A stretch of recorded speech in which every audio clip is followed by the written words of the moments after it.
Dan mereka mengikuti apa yang dibacakan syaitan pada zaman kerajaan Sulaiman.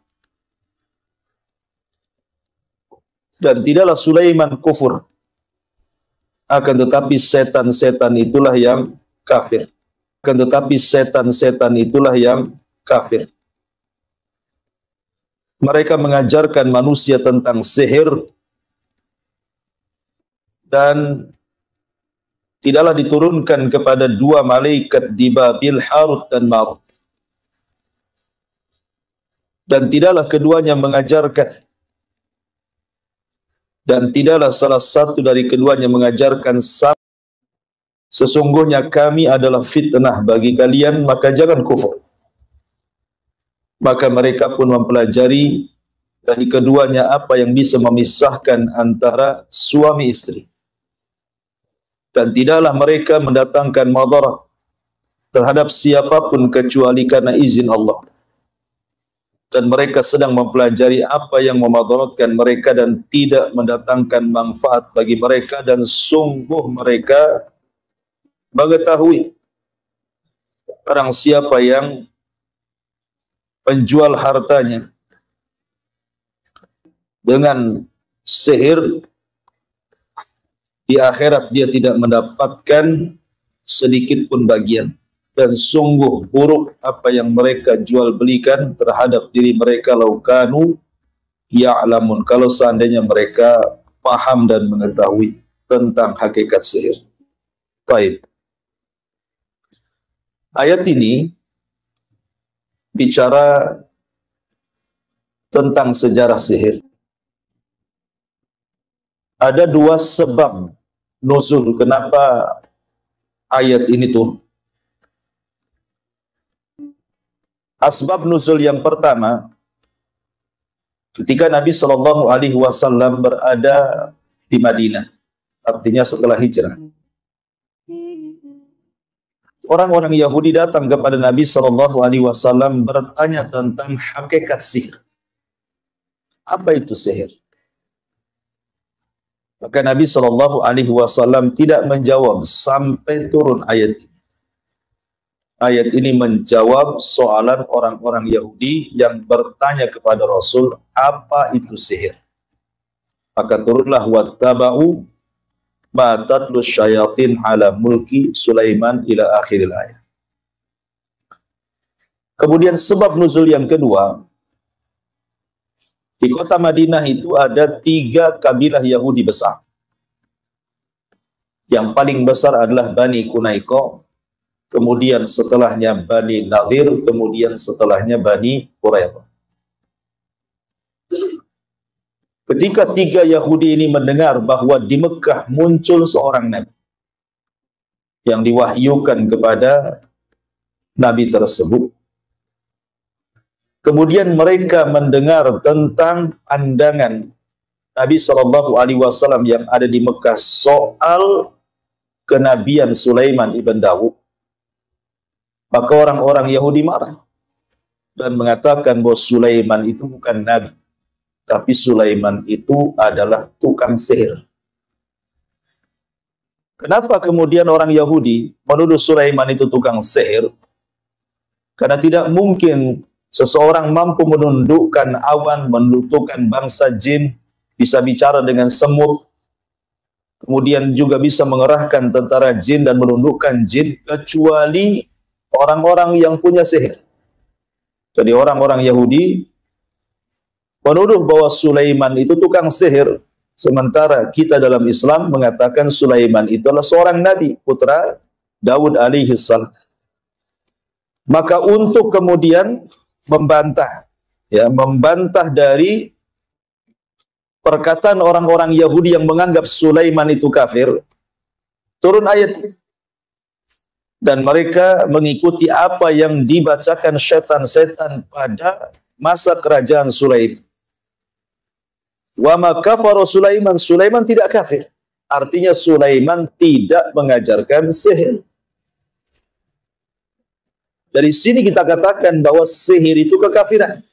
Karena Allah membahasakan wa ma kafara Sulaiman. Sulaiman tidak kafir, artinya Sulaiman tidak mengajarkan sihir yang kemudian menjadi kafir.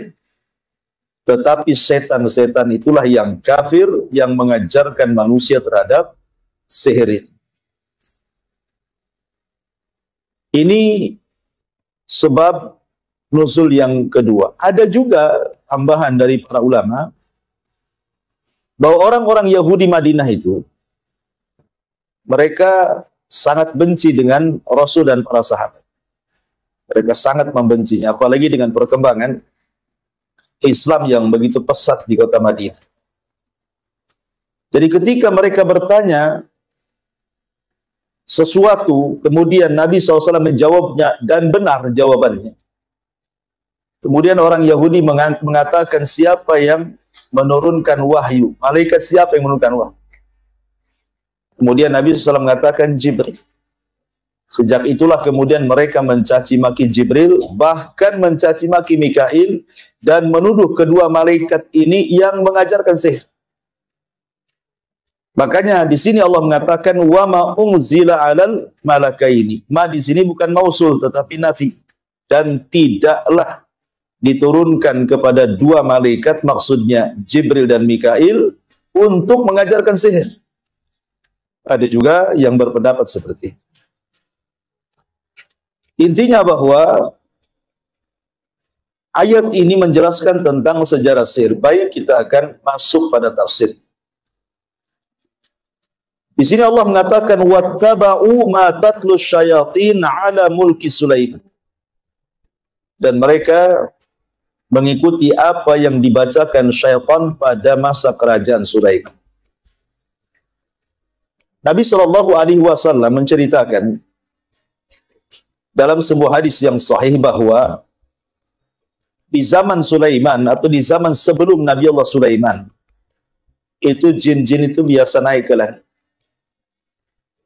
Dan mereka punya pos-pos di atas awan. Kemudian dari pos-pos di atas awan itulah mereka kemudian satu dengan yang lainnya naik ke langit. Kemudian mereka mendengar-dengar di bawah langit yang pertama itu seperti orang panjat pinang. Apabila kemudian yang paling atas yang dekat dengan langit pertama mendengar percakapan malaikat Jibril yang sedang menugaskan qada wal qadar dari Allah Subhanahu wa taala kepada para malaikat, karena Allah mengatakan fi kulli yaumin huwa fi sya'ni. Setiap hari itu Allah punya kesibukan. Ya, kesibukan Allah ya mewafatkan si fulan, menghidupkan si fulan, melahirkan si fulan, membuat bencana, membuat subur, membuat di dunia ini aktivitas tidak berhenti setiap hari. Itulah kesibukan Allah.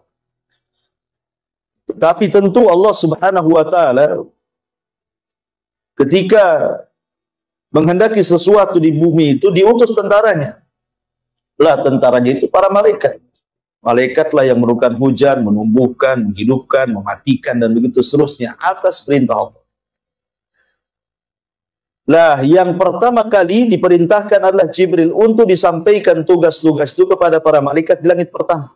Lah saat Jibril itu menugaskan tiap-tiap malaikat untuk melakukan sebuah kejadian di bumi, disitulah jin-jin yang dekat dengan langit yang pertama terkadang mendengar percakapan antar malaikat. Apabila mendapatkan satu kalimat, kemudian disampaikan kepada jin yang di bawahnya, kemudian disampaikan kepada jin yang di bawahnya lagi, dan begitu seterusnya sampai kepada pos jin yang ada di atas awan. Lah jin yang paling bawah yang ada di pos itulah yang kemudian turun ke bumi. Kemudian menjual perkataan itu ke para normal, para peramal, para dukun, dan begitu seterusnya yang ada di bumi. Jadi sihir itu di Babil, di Irak itu luar biasa. Menyebar sangat pesat sekali. Kenapa demikian? Karena langit itu baru dicegat. Tidak boleh ada satupun jin yang mencuri dengar itu. Satupun jin yang mencuri dengar itu hanya ketika di zaman Nabi diutus. Artinya sebelum Nabi diutus, walaupun diutus para Nabi, jin itu masih bisa ke langit mencuri dengar gitu ya.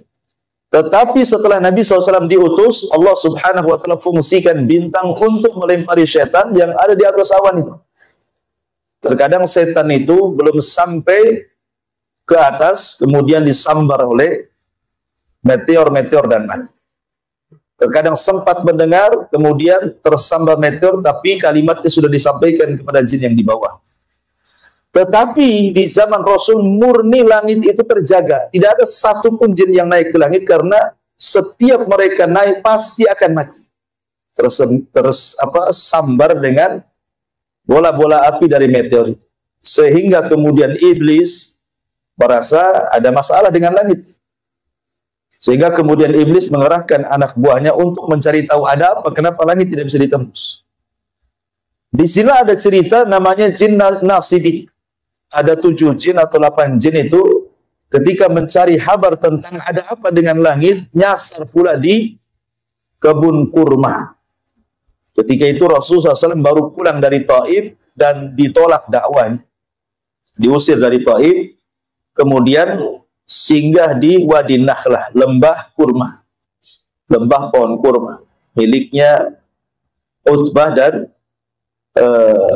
Syaibah dan Utbah, keduanya putra Mughirah. Jadi Nabi SAW sholat subuh di situ, kemudian jin-jin ini mendengarkan bacaan Al-Quran dan beriman. Sehingga Allah Subhanahu wa Ta'ala gambarkan dalam surah jin sendiri, qul uhiya ilayya annahu istama'a nafarun minal jinni faqalu inna sami'na qur'anan ajaban. Turun ayat ini, bahkan satu surat menjelaskan tentang masalah jin. Kemudian jin-jin ini pulang menjadi dai dan berdakwah di kalangan jin di Yaman. Akhirnya banyak ribuan masuk Islam jin-jin. Yang ini saya ceritakan bahwa di zaman Nabi Sulaiman langit itu tidak dijaga. Jadi masih bisa jin-jin naik, sehingga perdukunan dunia, perdukunan, sihir dan yang semacamnya itu menyebar di Irak, di Babil. Lah rusak-rusaknya Babil Irak ini dengan dunia perdukunan, diutuslah kepada mereka Nabi Sulaiman untuk memberantas kesyirikan. Karena tugas para nabi yang pertama kali adalah mengajak manusia untuk bertauhid.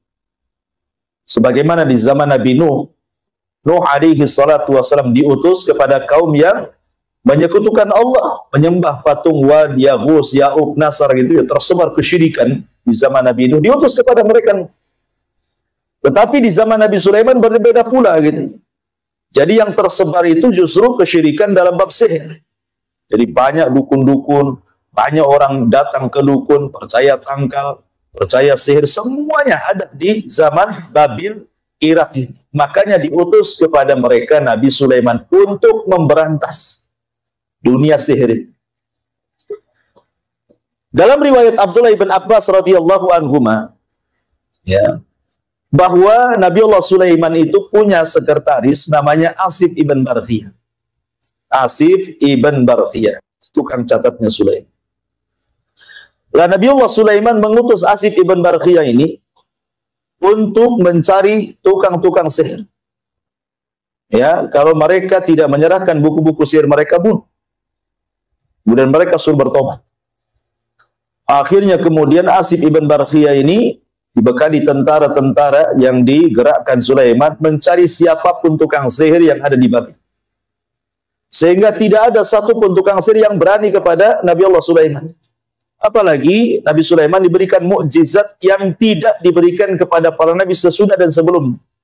Bisa menundukkan jin, bisa menundukkan awan, bisa menundukkan angin, bisa menundukkan binatang-binatang, segala sesuatu atas kehendak Allah bisa ditundukkan. Akhirnya kemudian tukang-tukang sihir kan takut. Makanya Asif ibn Barkhiyah kemudian mengumpulkan kitab-kitab tukang-tukang sihir itu. kemudian oleh Sulaiman diletakkan di sebuah kotak dan dipendam di bawah singgasananya. Setelah Nabi Sulaiman mengancam, siapapun maniqtaraba minal jin, siapapun dari kalangan jin yang berani-berani mencuri kotak yang berisi tentang buku-buku tukang sihir ini, maka ku jamin dia terbakar. Tetapi siapapun dari kalangan manusia yang mengambilnya pasti kubur. Sehingga sejak Nabi Sulaiman berkuasa menjadi Nabi dan Rasul sekaligus menjadi raja dari Bani Israel, maka tidak ada satupun jin dan manusia mendekati singgasana Sulaiman, apalagi mencuri kotak yang berisi buku-buku sihir. Sejak itulah maka tidak ada lagi sihir, tidak ada lagi dunia perdukunan. Nabi Sulaiman berhasil memberantas seluruh dunia perdukunan, dunia sihir, dunia bomo dan yang semacam. Bersihlah bumi dari kesyirikan sihir. Lah setelah Allah Subhanahu wa taala takdirkan Nabi Allah Sulaiman meninggal dunia di atas kursi singgasananya. Bahkan saat meninggal dunia jin tidak tahu. Karena jin itu tidak tahu yang gaib kan gitu. Jadi Sulaiman itu ketahuannya meninggal itu setelah singgasananya roboh dimakan rakyat. Baru jin-jin itu mengakui gitu ya. Kalau dari dulu tahu Sulaiman mati katanya, ngapain kita sibuk-sibuk kerja? Terhina kita di hadapan Sulaiman. Karena jin takut dengan Sulaiman, terpaksa mereka kerja. Kalau enggak dihukum dengan itu ya. Dari sini menunjukkan bahwa jin itu tidak tahu yang gaib. Sementara jin itu referensinya dukun-dukun. Nah, kalau jinnya saja rujukannya tidak tahu yang gaib, berarti dukun tidak tahu yang gaib. Lebih parah gitu ya. Jadi kita katakan bahwa dukun itu para pendusta, ya, para penghibur. Lah kemudian setelah Sulaiman meninggal dunia dan orang-orang generasi pertama, maksudnya para ulama setelah Nabi Sulaiman juga sudah meninggal dunia. Jadi orang-orang yang bertauhid, yang mengikuti ajaran Sulaiman juga sudah meninggal dunia, sudah jauh zamannya. Sama dengan di zaman Nabi Nuh kan, zaman ketika murid-muridnya Wud, kemudian Suwa, Yagus masih hidup, belum disembah patung-patung itu. Kemudian setelah 3 generasi lewat, baru disembah. Jadi generasi pertama Sulaiman meninggal pun belum ada yang kemudian berani mengambil buku-buku sihir itu.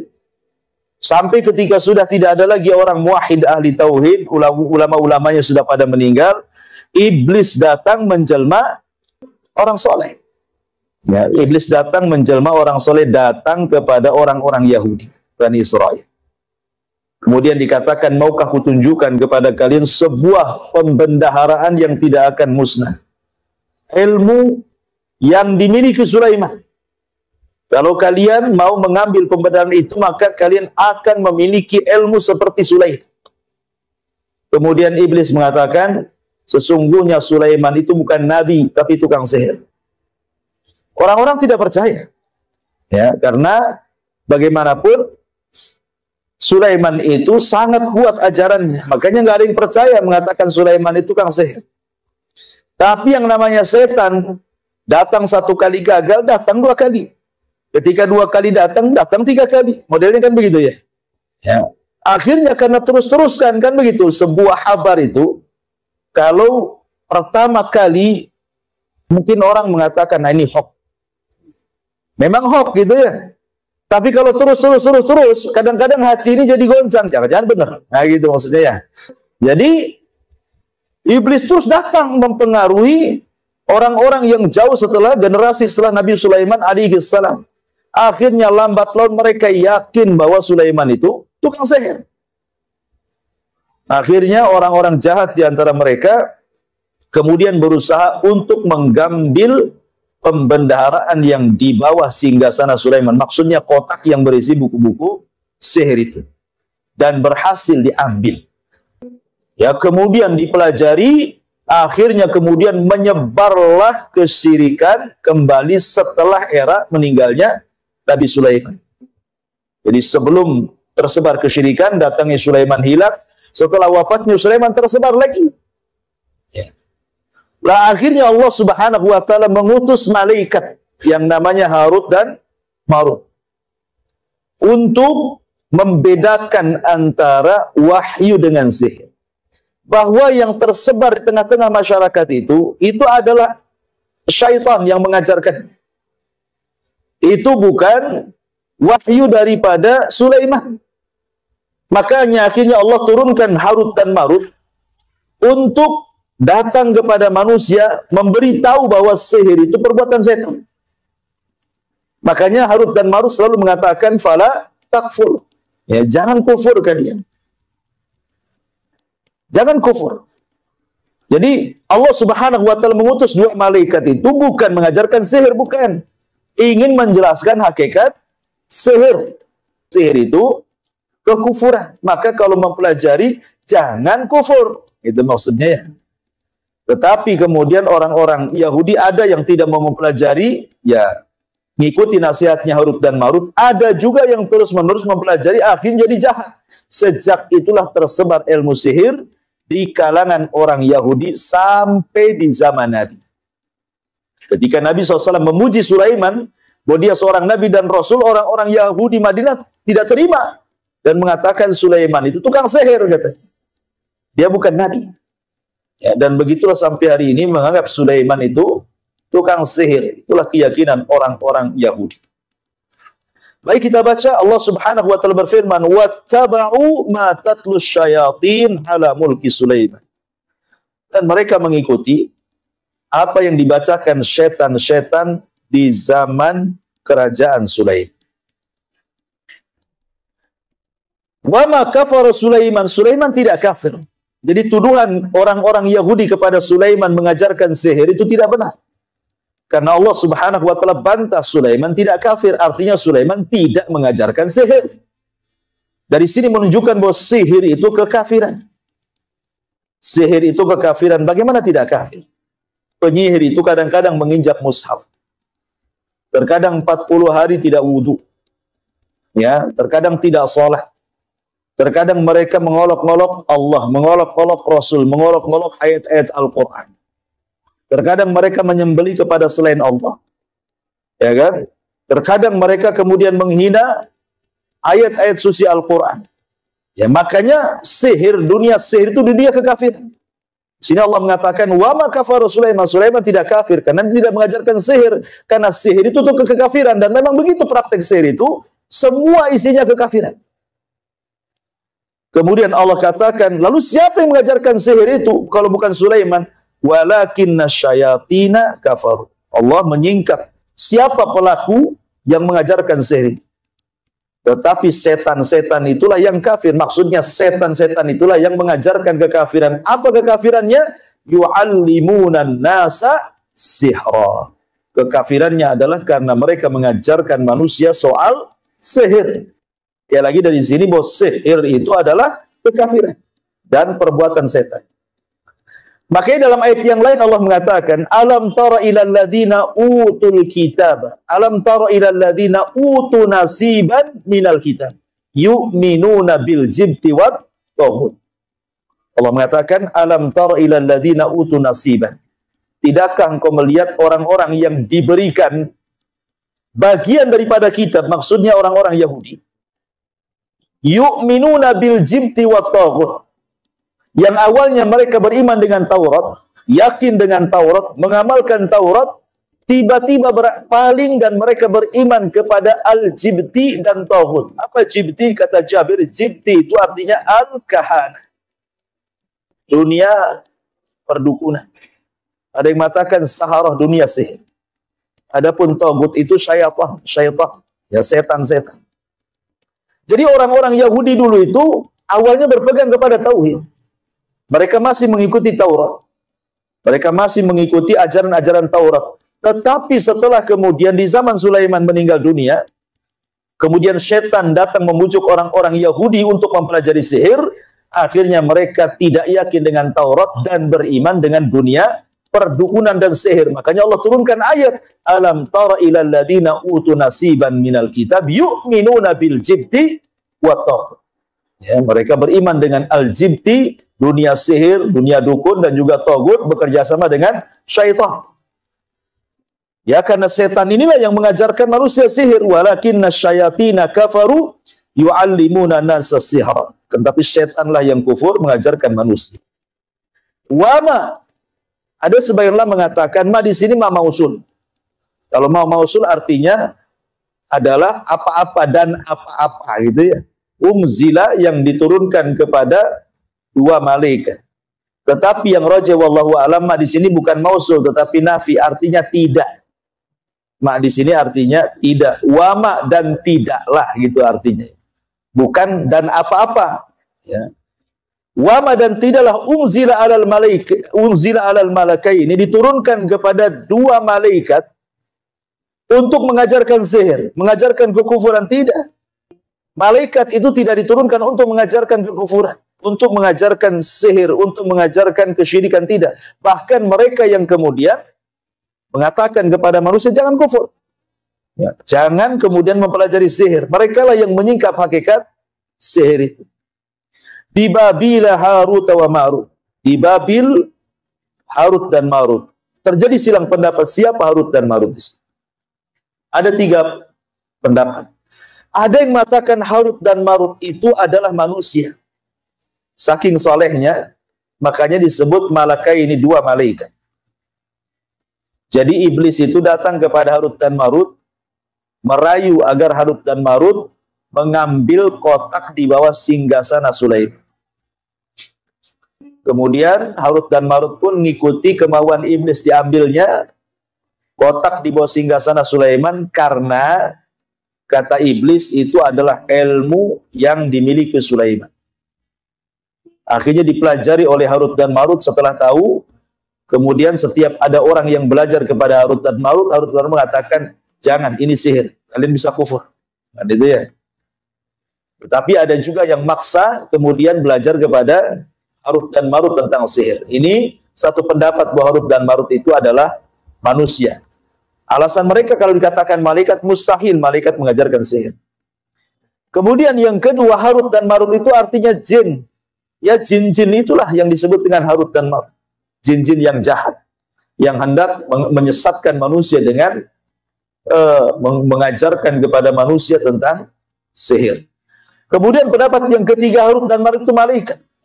Dan ini juga yang dikuatkan oleh Syekh Shalih Fauzan dan juga yang lainnya.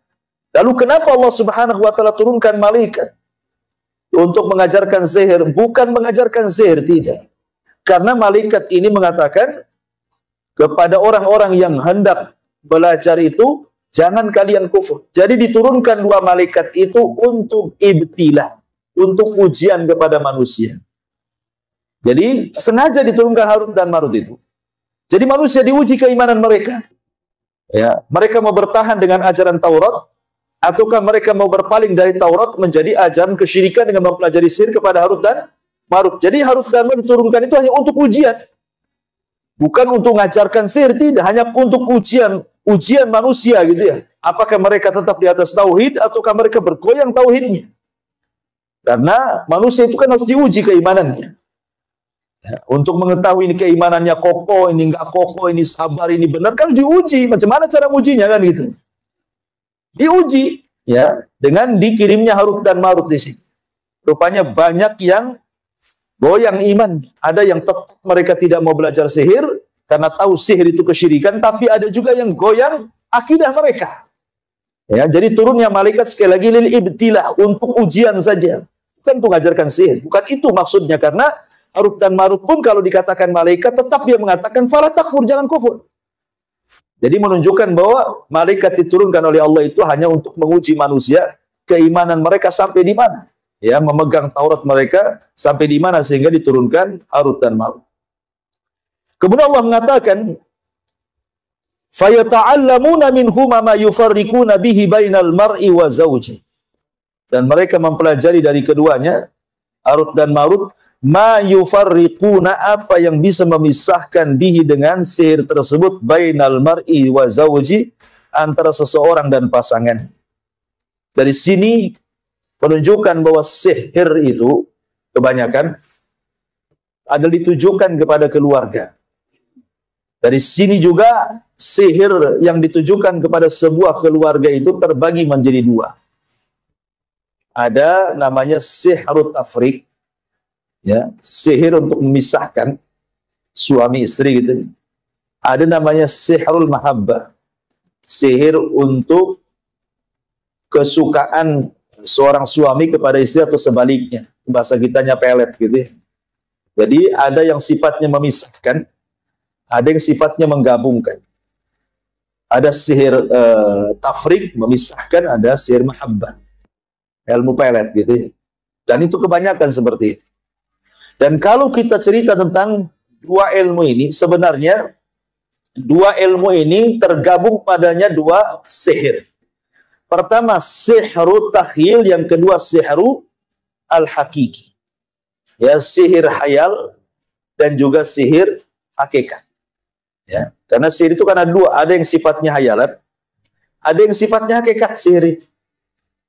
Yang sifatnya hayalan seperti sihir di zaman Nabi Musa. Ketika Nabi Musa berduel dengan tukang-tukang sihir Firaun, itu sifatnya sifat sihir hayalan. Karena tukang-tukang sihir yang melempar tambang, potongan-potongan tambang itu yang sudah dikasih obat kimia, kemudian mereka memantra-mantrai sehingga kemudian seolah-olah tambang itu bergerak-gerak sehingga dihayalkan kepada Musa bahwa itu ular yang hendak menyerang. Jadi ini sihir hayal sampai Nabi Musa pun terhipnotis tuh. Ketakutan kan? Tapi Allah Subhanahu wa taala mengatakan la takhaf. Jangan takut, kata Allah. Lemparkan saja tongkatmu. Akhirnya Musa pun melemparkan tongkat dan jadi ular besar, kemudian memakan semua bayangan-bayangan ular yang dibayangkan tukang sihir kepada Nabi Musa. Ini disebut sihir takhyil nanti. Ya, atau mungkin bahasa sekarang ini bisa disebut dengan hipnotis. Ya kan, hipnotis sebagian sihir. Ya bagaimana tidak sihir, orang ditepuk punggungnya, uangnya habis diambil. Diajak ngomong, toto antingnya, gelangnya, kalungnya dikasih gitu. Apa yang kalau bukan sihir? Ya, hipnotis itu sihir. Walaupun orang-orang hipnoterapi itu nggak terima kalau hipnotis itu sihir. Sihir gimana? Apa yang tidak disebut sihir? Orang nggak sadar gitu. Kadang-kadang pakai media rokok gitu ya, sambil datang ke pasar, beli-beli, kemudian merokok, asapnya disemburkan ke pedagangnya, belum bayar, atau minta kembali. Kembalinya mana bu? Ya, lebih kasih kena hipnotis kan itu ya. Ya, hati-hati tuh kalau ibu jualan ada orang merokok, jangan-jangan lagi hipnotis. Jadi ma'asyiral muslimat yang dimuliakan Allah Azza wa Jalla, intinya bahwa sihir tahyil seperti itu, ataupun sihir tahyil itu umpamanya ada warung, datang ke dukun, dikasih semacam raja gitu ya, cimat, kemudian diletakkan karena ingin nyihir warung sebelahnya kok ramai sekali, akhirnya disembunyikan di warung sebelah, ditaruh, ditanam di depannya atau ditaruh di atapnya, pokoknya nggak ketahuan yang punya warung aja ya. Kemudian dihayalkan, jadi yang tadinya ramai nggak ramai. Jadi kalau orang datang ke situ yang biasa langganan kayaknya menakutkan, kayaknya ada apa gitu ya. Sudah dibayangkan, nggak jadi akhirnya ke sebelahnya. Itu dihayalkan, itu namanya sihir takhil gitu ya. Menghayalkan akhirnya memindahkan pelanggan ke yang lain gitu. Atau juga dalam suami istri. Jadi istri itu dihayalkan suami itu kayak setan gitu ya. Tengok suami itu pokoknya kayak setan aja deh. Kayak iblis gitu ya. Nggak mau dia. Ya. Atau sebaliknya gitu juga gitu ya. Jadi itu padahal itu bagian daripada sihir takhil. Dihayalkan sehingga akhirnya terjadi kebencian, suami benci istri atau sebaliknya. Ya, memang setan sengaja menghayalkan, itu namanya sihir takhil. Ataupun mungkin betul-betul hakikat. Nah, hakikat ini yang bahaya karena bisa membunuh. Bisa membuat orang stroke berkepanjangan, bisa membuat orang sakit tidak jelas sebabnya, akhirnya gak normal orang ini, gak seperti orang biasa bisa aktivitas, dia hanya tidur termenung, gelisah. Pokoknya hidupnya penuh dengan ketakutan, terkadang bisa membunuh. Nah, ini yang bahaya. Ya, itu namanya sihir hakikat, itu bahaya sekali ya. Ini yang kemudian yang puncak daripada ilmu sihir ya inilah. Ya, sampai membuat orang stroke, dikirimnya paku, dikirimnya macam-macam gitu ya ke perutnya sehingga akhirnya kemudian dia sakit berkepanjangan berakhir dengan kematian. Nah, di sini Ini sihir takhil, maksudnya yufarriqu bainal mar'i wa zawji. Kenapa kemudian setan itu lebih fokus kepada sihir untuk menghancurkan keluarga? Karena setan itu paling senang kalau ada keluarga hancur. Dalam sebuah hadis Nabi SAW bahwa setan itu akan mengutus setiap harinya dari singgasana di tengah lautan, kemudian ya ba'atsu saraya, mengutus tentara-tentaranya. Jadi pagi diutus, malam kasih laporan. Jadi kalau kasih laporan, wahai Tuan Iblis, saya sudah berhasil tuh menggoda si Anu sampai tidak sholat. Iblis biasa-biasa aja. Ya. Kata orang ini, kenapa kau nggak bahagia wahai Tuanku Iblis? Aku kan sudah goda dia sampai tak sholat. Apain kau goda? Nggak digoda pun nggak sholat dia, katanya. Jadi orang-orang ini ada yang kayak gitu. Jadi iblis tuh nggak terlalu bangga kalau ada orang goda bisa sampai berbuat zina, bisa sampai judi, mabok, atau nggak sholat. Itu nggak begitu bangga. Tapi ketika anak buahnya laporan, wahai Tuan Iblis, saya berhasil menceraikan keluarga si Fulan. Itu paling bangga. Bangkit dia, diambil piala, diletakkan di kepalanya, dipeluknya dan mengatakan, anta. Oh, kamu ini pasukan terhebat dari pasukan gue. Kenapa demikian? Karena kalau seandainya setan itu berhasil memisahkan suami istri, itu korbannya bukan satu orang. Ya. Korbannya ya istrinya korban, suaminya korban, keluarga istri korban, keluarga suami korban, teman-temannya juga korban, ikut-ikutan kan itu karena curhat ke kawannya kan. Kemudian anak-anaknya juga jadi korban. Terkadang anak-anaknya betul-betul ditelantarkan. Ya, ketika suami istri umpamanya menikah kemudian cerai punya anak. Kemudian istrinya kawin lagi, suaminya kawin lagi, anaknya bingung mau ikut siapa, diletakkan di neneknya. Iblis datang, "Nek, nak, kalau ibumu tidak mengakui kau anakmu, kau anaknya, atau bapakmu nggak mengakui kau anaknya, kau jadi anak setan aja lah, anak iblis saja." Jadi yang merawat iblis sejadinya. Itu maksudnya. Makanya banyak akhirnya anak-anak hasil dari perceraian kalau nggak bertanggung jawab keduanya jadi anak setan jadinya tuh. Karena jadi anak angkat setan kan jadinya. Nah dari situlah makanya setan suka. Ya.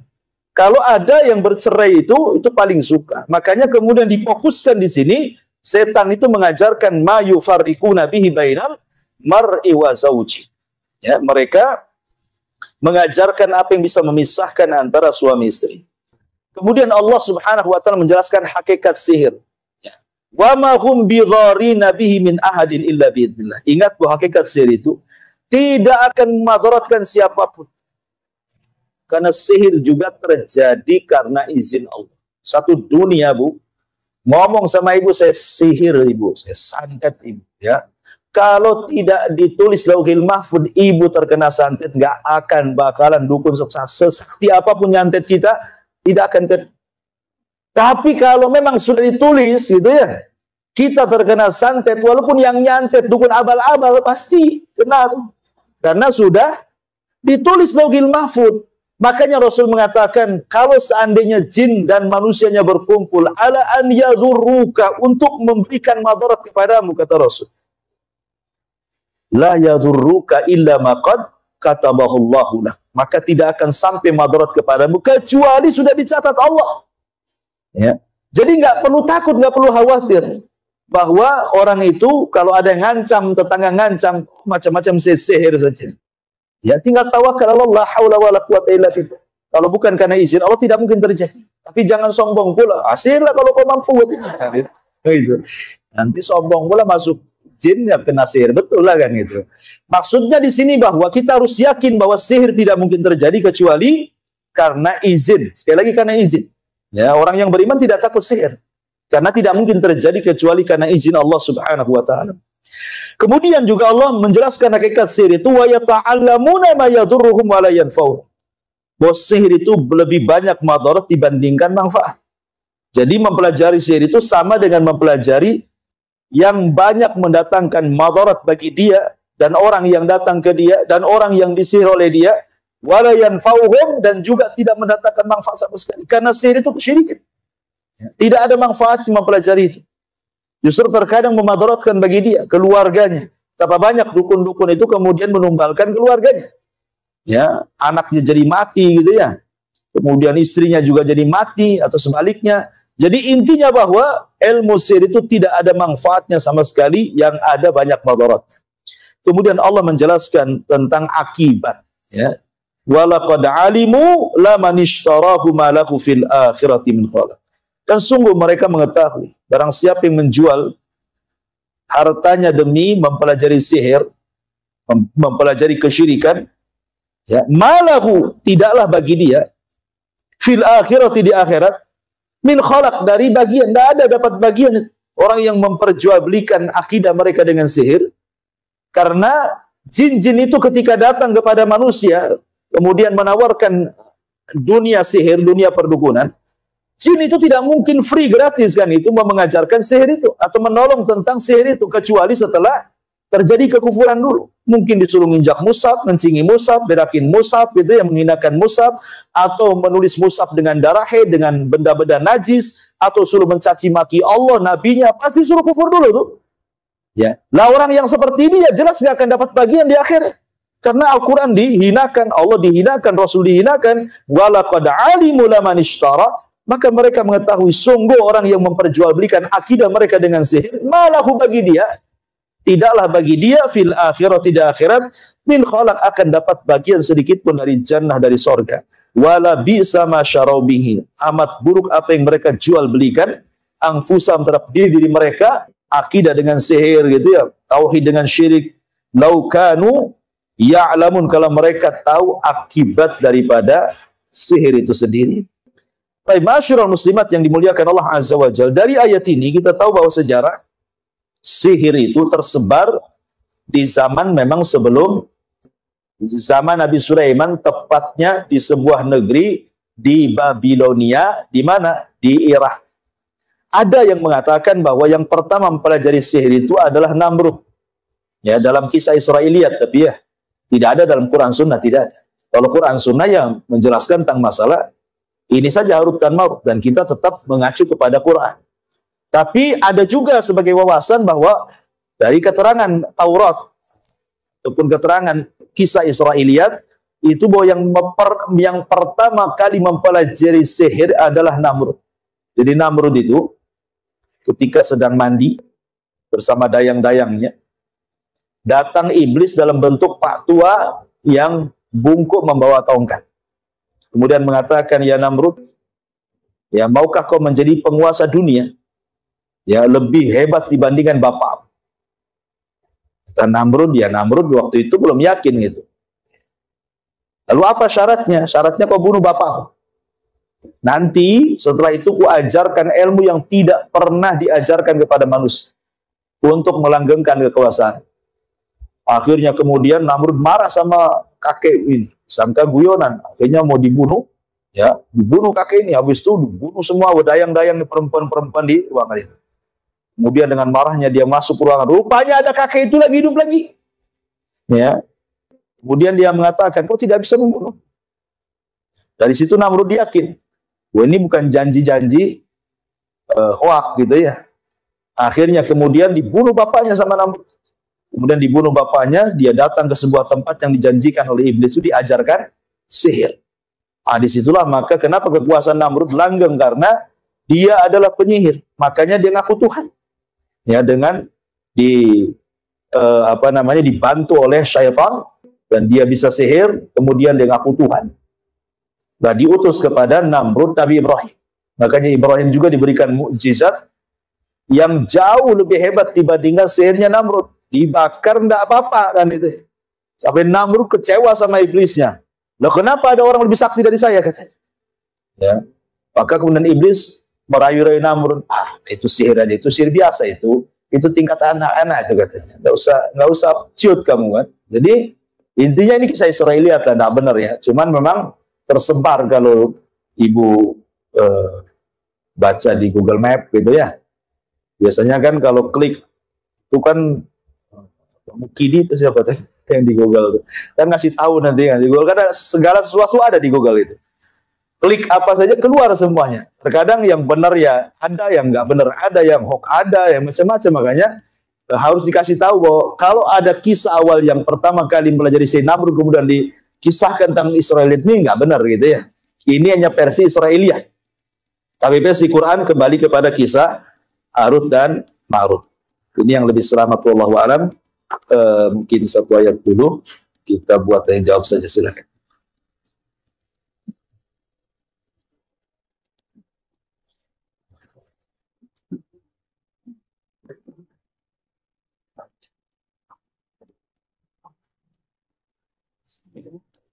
Assalamualaikum. Waalaikumsalam. Ingin bertanya, saya tahu sihir itu katanya datangnya tengah malam.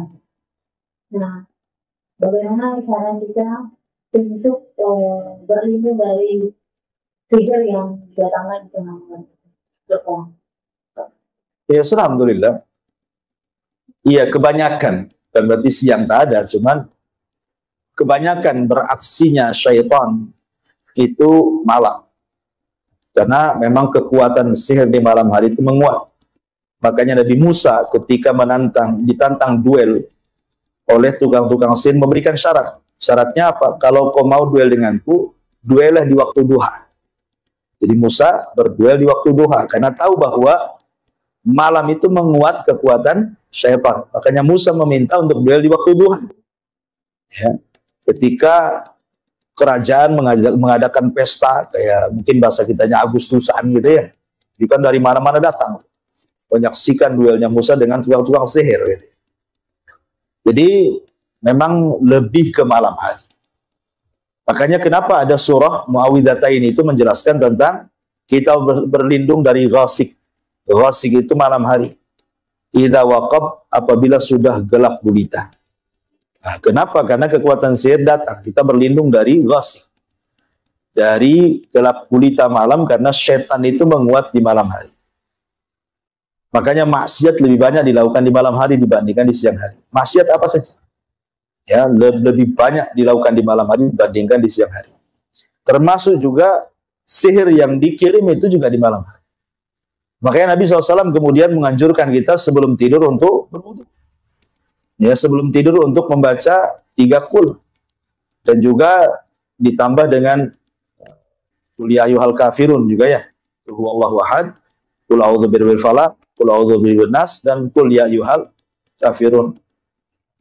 Kenapa juga dibaca qul ya ayyuhal kafirun? Karena qul ya ayyuhal kafirun menjelaskan tentang tauhid uluhiyah. Kalau Al-Ikhlas, Qul huwallahu ahad, itu menjelaskan tentang rububiyah dan asma wa sifat. Ya, jadi kalau kita dua-dua baca berarti terpenuhi tauhidnya. Nah, tauhid rububiyah, asma wa sifat dan uluhiyah terpenuhi di 2 surah. Namanya surah Al-Ikhlas dan surah Qul ya ayyuhal kafirun. Makanya dua-dua surat itu disebut Al-Ikhlas. Kalau disebut surah Al-Ikhlas berarti 2. Ya, 1 Somad, suratus Somad, Qul huwallahu ahad, Allahus Samad. Yang kedua qul ya ayyuhal kafirun. Ini dua-duanya disebut surah Ikhlas. Karena surah Al-Kafirun menjelaskan hakikat tauhid uluhiyah, tentang peribadatan. Saya tidak akan menyembah apa yang kalian sembah. Ini bicara tentang uluhiyah. Tapi kalau Al-Ikhlas itu bicara tentang tauhidul ilm, tentang pengetahuan tentang rububiyah dan nama-nama dan sifat bagi Allah. Makanya orang yang membaca 2 surat ini seolah-olah melepaskan diri dari kemunafikan. Ya, itu begitu kata para ulama. Intinya bahwa kenapa dalam sebelum tidur kita disuruh seperti itu, habis itu diusap-usap, ya kan, dari kepala sampai kaki, ya kan, 3 kali. Itu salah satu fungsinya untuk menghindarkan dari sihir tadi. Dan kalau kita kemudian mimpi buruk, karena mimpi buruk bagian daripada sihir, orang yang ketika sudah doa kok masih juga mimpi gitu ya, mimpi yang gak jelas, maka ada lagi caranya, dengan cara ta'awudz 3 kali meludah ke kiri, 3 kali, kemudian geser posisi tidur. Yang tadinya kepala di sini, nah ganti kepalanya di sini. Atau mungkin kalau yang punya suami ya gantian, Bang, kamu sebelah sini. Nah, diganti-ganti aja. Ya. Atau ibu yang ngalah di bawah kasur gitu. Yang penting ganti posisi lah. Ya, yang jangan di situ terus. Nah, itu juga salah satu. Kemudian setelah bangun pun berzikir. Kenapa? Kalau kita bangun berzikir untuk supaya menghilangkan ikatan setan yang ada di tengkuk. Karena kenapa kemudian setan itu bisa masuk ke badan? Karena ada pintunya. dan pintunya itu dari jin korin. Ya, kita ini kan setiap manusia ada korinnya. Jadi komunikasi jin yang dikirim tukang sihir berkomunikasi dengan jin korin. Jin korin yang ada pada badan kita. Lah kalau jin korin ini membukakan pintu lewat jalan darah, maka sihir itu akan masuk. Makanya kenapa seseorang itu harus banyak berdoa supaya juga mengalahkan jin korin yang ada dalam badan kita. Dengan doa-doa itu kan jin korin dia melemah dia. Sehingga sihir tidak masuk. Tapi kalau tidurnya asal-asalan ya jin korin makin kuat dan makin bekerja sama dia. Sehingga masuk ke mimpi, masuk ke macam-macam, ngirim-ngirim penyakit dan begitu seterusnya. Ya itu mungkin yang paling jelas ya kalau bisa malam hari. Yang secara umum ya kalau kita mau melanggengkan zikir pagi dan petang saja sebenarnya sudah cukup itu. Ya, dan ayat ini juga ayat yang luar biasa yang kita bahas di 102 ini. Sebab kalau dibacakan kepada orang yang kesurupan, pasti jinnya mati. Karena ini ayat bicara tentang hakikat sihir. Ayat ini bicara tentang menyingkap apa itu sihir, apa yang dilakukan setan itu. Makanya kalau orang meruqyah selalu baca ayat ini. Ya wattaba'u ma tatlu syayatin ala mulki Sulaiman, karena ini hakikat menyingkap hakikat sihir. Makanya jin paling takut dengan ayat ini. Jadi caranya seperti itu. Dan jangan lupa juga biasakan membaca Al-Quran. Ya kan? Karena rumah yang tidak dibacakan Quran seperti rumah roboh. Ya. Dan seperti kuburan yang tidak ada suara. Kata Rasulullah, taj'alu buyutakum maqabir. Jangan kau jadikan rumah kalian seperti kuburan. Dan jangan menggantungkan sesuatu yang bisa mengundang syaitan. Gambar-gambar yang bernyawa, patung-patung, dan begitu seterusnya. Kan itu kalau bisa dihilangkan dari rumah itu. Supaya malaikat rahmat turun ke rumah kita ya. Jangan pelihara anjing, ngapain anjing dipelihara. Wallahu a'lam. Ya, yang media sosial itu kan selalu menggunakan itu. Nah, bagaimana ketika orang yang terkena sihir, dia sudah diruqyah dan dia diruqyah dirinya sendiri, tapi bukunya itu belum ketemu. Apakah setelah di bukunya itu belum ketemu, maka pengaruh sihir itu masih tetap akan melekat kepada orang tersebut? Ya, alhamdulillah. Sihir itu tidak mesti pakai buku. Sihir itu tidak mesti pakai buku. Tetapi ada juga yang menggunakan media buhul. Ya, sihir itu kan macam-macam. Ada yang pakai obat kimia gitu ya. Racikan-racikan obat. Ada juga yang pakai mantra-mantra gitu ya, hipnotis dan yang lain itu nggak pakai buku. Tapi memang sihir yang paling ganas itu kalau menggunakan buku. Itu yang paling ganas. Karena Allah Subhanahu wa taala mengatakan min syarri nafatsati fil uqad. Nafasat itu artinya tiupan-tiupan yang sedikit ada ludah yang keluar, disebut nafsun. Makanya dalam bahasa Arab itu ada namanya taflun, nafsun, nafkhun. Ya. Kalau nafkhun itu hanya niup saja. Itu namanya nafkhun. Kalau taflun itu meludah tanpa ada angin. Tapi kalau nafsun itu meludah ada anginnya. Sambil keluar ludahnya. Angin plus ludah itu disebut nafsun namanya. Makanya nafasati fil uqad artinya tukang-tukang sihir yang meniup-niupkan buhulnya dengan angin dan ludahnya di situ ya. Itulah orang-orang sihir. Sambil mantra-mantra ditiupkan gitu ya. Nafasati fil uqad. Uqad itu artinya sebuhul dalam bahasa Arab. Uqad itu pengikat. Ya. Dan uqad itu bisa terjadi kalau terdukung oleh 3 perkara. Ingat, buhul itu, uqad itu terjadi kalau didukung 3 perkara. 1 dari pihak penyihir, 2 dari pihak orang yang disihir, 3 dari setan yang membantu tukang sihir. Kalau 3-tiganya dukung, terjadi sihir. Ya. Pertama dari tukang sihir, memang ada azam kuat untuk menyihir. Dia memang betul-betul ada roh jahat di dalamnya untuk menyakiti orang. Karena harus ada niat. Ya kan? Kan begitu kejahatan itu ya. Bukan hanya ada niat pelakunya, tapi ada kesempatan katanya. Waspadalah. Jadi saya ulangi bahwa harus ada niat yang kuat untuk menyihir orang. Kemudian yang kedua dari pihak setan yang akan membantu. Ya. Harus terjadi komunikasi yang baik, kerjasama yang baik Dengan cara apa? Siap kufur. Sehingga makin kufur, makin ditolong sama setan kan. Kemudian dari pihak orang yang disihir memang lalai. Tidak, jarang baca Quran, jarang berzikir gitu kan, jarang sholat orangnya kan. Pokoknya lalai dia. Ya, sama sekali tidak beribadah kepada Allah. Kalau 3 uqad ini bersatu, ini pasti terjadi sihir. Jadi bukhul itu akan terjadi kalau terdiri dari 3 unsur ini. Tapi kalau salah satunya tidak terjadi 3 unsur, tidak akan terjadi sihir. Tidak akan terjadi sihir kecuali karena izin Allah. Namanya orang ini orang soleh, memang betul-betul dia jaga zikir pagi petang. Ini tukang sihir mau nyihir-nyihir dia, tidak bisa-bisa. Udah pakai bukhul macam-macam, tidak bisa. Kecuali memang sudah takdirnya, ya dia terkena. Tapi belum takdir nggak akan bisa. Kenapa? Karena dia sudah membentengi dirinya. Karena kekuatan benteng Quran itu jauh lebih hebat dibandingkan sihir itu sendiri, gitu ya. Nah, tapi kalau orang yang disihirnya memang, ya seperti itu ibadah kurang, macam-macam kurang ya. Ya pasti terjadi sihir dengan mudah. Ya, tapi kalaupun orang itu sudah membentengi tapi tetap kena sihir, itu balik ke takdir nafsu. Mungkin Allah Subhanahu wa taala ingin menghendaki dia terkena sihir untuk menggugurkan dosa-dosanya, mengangkat derajatnya dan begitu seterusnya, kita tidak tahu. Ya karena Rasul sendiri tersihir oleh Labid Ibn A'sam gitu ya. Kalau Nabi saja terkena sihir apalagi kita. Tetapi sekali lagi bukan berarti pasti kita kena sihir, tidak. Karena di sini Allah sudah mengatakan bahwa tidak mungkin sihir terjadi kecuali izin. Nah, gitu ya. Makanya harus terpenuhi bukhul itu dengan 3 ini. Walaupun udah ditaruh di mana-mana, ya, kalau orangnya ahli ibadah ya susah juga disihir. Kadang-kadang balik ke penyihirnya tuh jinnya, kan? Nah, makanya pentingnya membentengi tadi pagi petang dan begitu seterusnya. Wallahu a'lam. Bismillahirrahmanirrahim. Apakah penyakit itu seperti dari sini?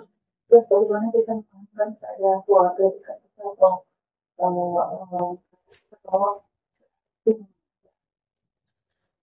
penyakit ain itu muncul dari hasad.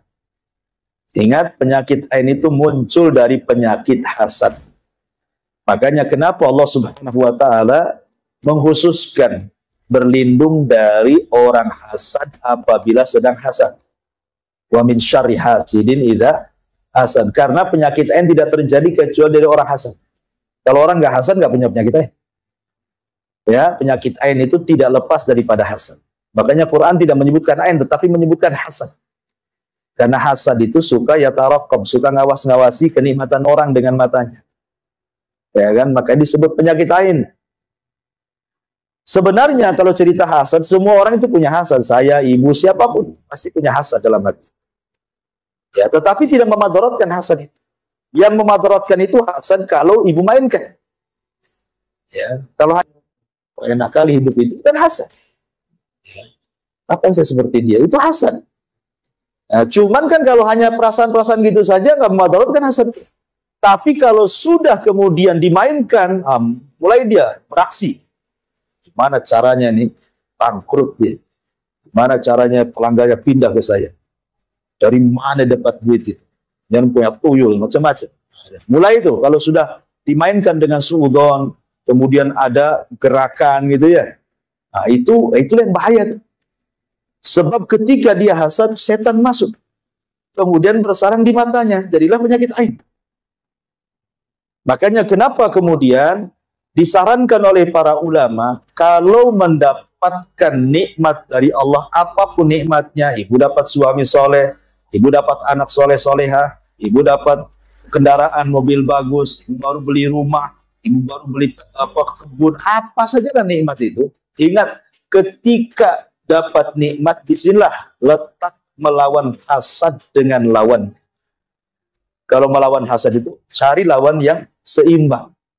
Ya, hasad itu menghilangkan nikmat. Berarti kita harus mencari sebab untuk melanggengkan nikmat. Apa itu? Berkah. Maka jangan lupa doa berkah. Umpamanya baru beli mobil, ya Allah berkahin mobil saya. Kita punya anak-anak kecil, ya Allah mudah-mudahan anak saya ya berkah. Tabarakallah, gitu ya, di bahasa Arabnya gitu ya. Masya Allah, tabarakallah, gitu. Jadi biasakan berdoa berkah. Karena berkah itu lawan hasad. Berkah itu nambah nikmat, hasad itu ngilangin nikmat. Makanya kalau mendapatkan nikmat, doa berkah, minta supaya diberkahi. Nah, supaya orang-orang yang punya ain di matanya itu nggak fungsi, sudah dilawan dengan lawannya. Ya. Kemudian yang kedua, orang yang hasad, yang punya penyakit ain itu tidak tahu mana satu orang. Kita tidak bisa mendeteksi. Oh si Anu, kenapa? Matanya merah, lagi sakit mata. Ya, tidak bisa lah bilang penyakit ain. Ya betul penyakit mata, tapi dari unsur medis, bukan sihir. Ya kan? Nggak bisa kita deteksi tetangga mana satu, kawan mana satu, belakang, depan, samping, kiri, kanan. Kita tidak tahu orang hasad itu, karena hasad itu penyakit hati. Karena kita tidak tahu musuh kita mana satu. Kalau musuhnya nampak kan enak saja, itu hasad sama saya pindah ke rumah, selesai kan itu. Ya. Atau kita nasihati. Tetapi karena tidak tahu orang hasad itu, makanya yang bisa melawan hasad itu hanya Allah. Maka minta kekuatan kepada Allah, la haula wala quwata illa billah. Seperti kisah siapa? Kisah pemilik 2 kebun. Kalau seandainya engkau mengatakan sebelum masuk kebunmu, la haula wala quwata illa billah, tidak ada daya dan kekuatan milik Allah, tidak akan hancur kebun. Ya. Makanya jangan lupa gitu ya, meminta pertolongan kepada Allah supaya Allah binasakan orang-orang yang hasad kepada kita. Ya. Maksudnya bukan dibinasakan dan dibunuh, bukan. Maksudnya jangan sampai kemudian hasad itu terkena kita gitu. Karena itu penyakit ain. Makanya sering kadang-kadang dicontohkan oleh para ulama itu, terkadang ibu mengadakan acara makan-makan kayak di rumah begitu, atau acara ya apalah rame-rame di rumah, akikah atau apa gitu, ngundang orang rame. Ya, awal-awalnya biasa-biasa saja, datang dari mana-mana. Kan tidak tahu yang hasad satu yang mana tuh. Kalau ibu sudah ngundang orang itu, kepala orang itu beda-beda isinya, Bu. Hati-hati. Namanya ngundang orang ramai ya. Ya mau cadaran, nggak cadaran sama saja. Kepalanya kan beda-beda. Ya, otaknya itu beda-beda. Ya. Jadi, karena kita tidak tahu nih otaknya yang datang kita undang itu beda-beda, disinilah pentingnya kita berdoa. Ya, supaya jangan sampai orang-orang yang kita undang itu ada yang membawa penyakit hasad dan penyakit ain. Ya, karena terkadang awalnya beres-beres saja di rumah, oh senang ketawa ke TV, banyak orang kan. Setelah kemudian pada pergi, makin stres itu. Tadinya ketawa jadi stres. Terkadang menjadi bertengkar dengan suami. Terkadang anak bertengkar dengan anak-anaknya. Ya, kok tadi ketawa-ketawa, kok sekarang jadi musuhan gitu kan. Boleh jadi ada yang hasad. Terkadang ada barang aja yang rusak di situ. Ya, ada barang yang rusak. Ini handphone baru beli, kenapa hang ini? Jangan dilihat orang hasad kan. Jadi kita tidak tahu mana satu, makanya kalau ngundang orang, gitu, kita berdoa di situ. Berdoa, ya Allah, mudah-mudahan tamu-tamu ini tidak membatalkan saya. Ya. Jangan sampai ada orang hasad masuk ke rumah saya. Gitu. Jadi tetap dalam kondisi apapun minta pertolongan kepada Allah Azza wa Jalla. Dan ain itu ada, makanya kenapa kita harus berlindung dari penyakit ain. Salah satunya dengan membaca Qul a'udzu birabbil falaq. Gitu ya. Karena di situ ada kalimat min syarri hasidin idza hasad. Wallahu a'lam. Jadi mulai dari diutus, mulai dari lahir beliau, sampai diutus, sampai kemudian wafat, langit dijaga. Tapi setelah Rasul wafat, naik lagi dia ke langit. Ya, sampai sekarang makin banyak. Makin banyak, sehingga dunia perdukunan hari ini persis seperti dunia perdukunan di zaman jahiliyah. Di mana orang-orang jahiliyah itu menempatkan dukun itu sebagai orang mulia, rujukan. Kalau ada apa-apa datang ke dukun. Nah, di zaman sekarang gini juga. Ya, dukun itu kayaknya dikasih panggung, diundang ke podcast, kadang-kadang ya. Diundang ke YouTube, punya channelnya sendiri malah. Dukun. Diundang untuk pentas di televisi-televisi nasional kadang-kadang kan. Yang lebih heran lagi, kita tahu kenapa dukun-dukun itu punya panggung. Dari buzzer-buzzer yang komen kan. Di bawah itu. Coba lihat tuh. Namanya dukun siapa yang lagi viral tuh. Tengok komennya. Tidak semua menghujat. Ada juga yang takbir Allahu Akbar katanya. Apa yang dukun ditakbiri katanya kan. Maksud takbir itu kalau sholat jenazah tidak apa-apa. Allahu Akbar mati kamu gitu ya. Maksudnya sholat jenazah tidak apa-apa. Tapi kalau takbir memuji dia subhanallah, mudah kasih kesehatan. Itu orang-orang yang nggak suka itu mereka iri. Apa ini ceritanya? Ya kan? Jadi kita tahu kenapa mereka itu masih punya hati dari ya kalau sekarang mudah dideteksinya. Karena komen-komen di bawahnya itu. Kalau dulu kan nggak ada handphone, susah tuh mendeteksinya. Sekarang udah ada komen-komen, sudah jelas dukun ini dukun palsu gitu ya, artinya settingan. Ada juga sampai sekarang yang muji dia loh. Udah terbongkar keduanya, masih juga dipuji-puji sebagian orang. Udah setan ya kan. Jadi ya seperti itulah dukun itu sampai sekarang. Dan sampai kiamat, dukun-dukun akan menjadi para pengikut Dajjal karena penghulunya dukun ya Dajjal. Dajjal itu penghulu dukun. Artinya terjaganya langit sampai wafatnya Nabi saja. Ya sekarang naik lagi lah, makanya banyak orang menghayal zaman sekarang kan. Para peramal itu. Wallahu a'lam. Jin korin itu sejak ibu lahir. Sejak ibu lahir, sejak saya lahir. Siapapun, mau ulama, mau kiai, mau ustadz, mau orang biasa, mau pengusaha, semua ada jin korinnya. Nabi sendiri ada jin korinnya. Cuman Nabi mengatakan, jin korinnya itu dalam riwayat, fa'aslam.